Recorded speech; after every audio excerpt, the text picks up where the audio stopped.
So the tomato plants are doing really well, and I should have prepared this earlier, but I thought I wouldn't need it, but they are getting pretty darn big. So I'm going to use it, and I have another one that's even bigger, but it's too big, so I decided I'm going to take that apart and make two of them out of it.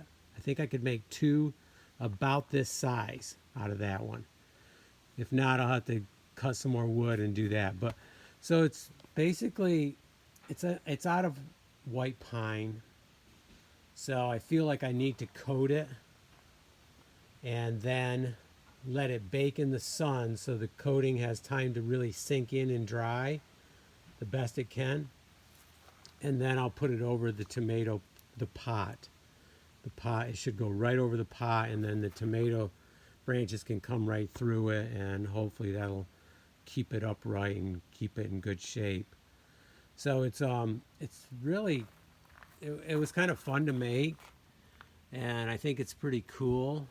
All I did was I don't even know what angle this is. I guess I'll have to figure that out when I remake another, or when I make the other two out of the big one, because the other one is just too big. I think the base is big enough for like 3 pots, and I don't have the space for that. It's better to have a small one. I don't know, for some reason I thought a big one was a good idea at the time, but it turned out it was not a good idea. So it's really pretty cool, and I'm going to coat it. It'll look really sharp and be much more protected for the water, for the rain. And okay, tomato rack, I guess.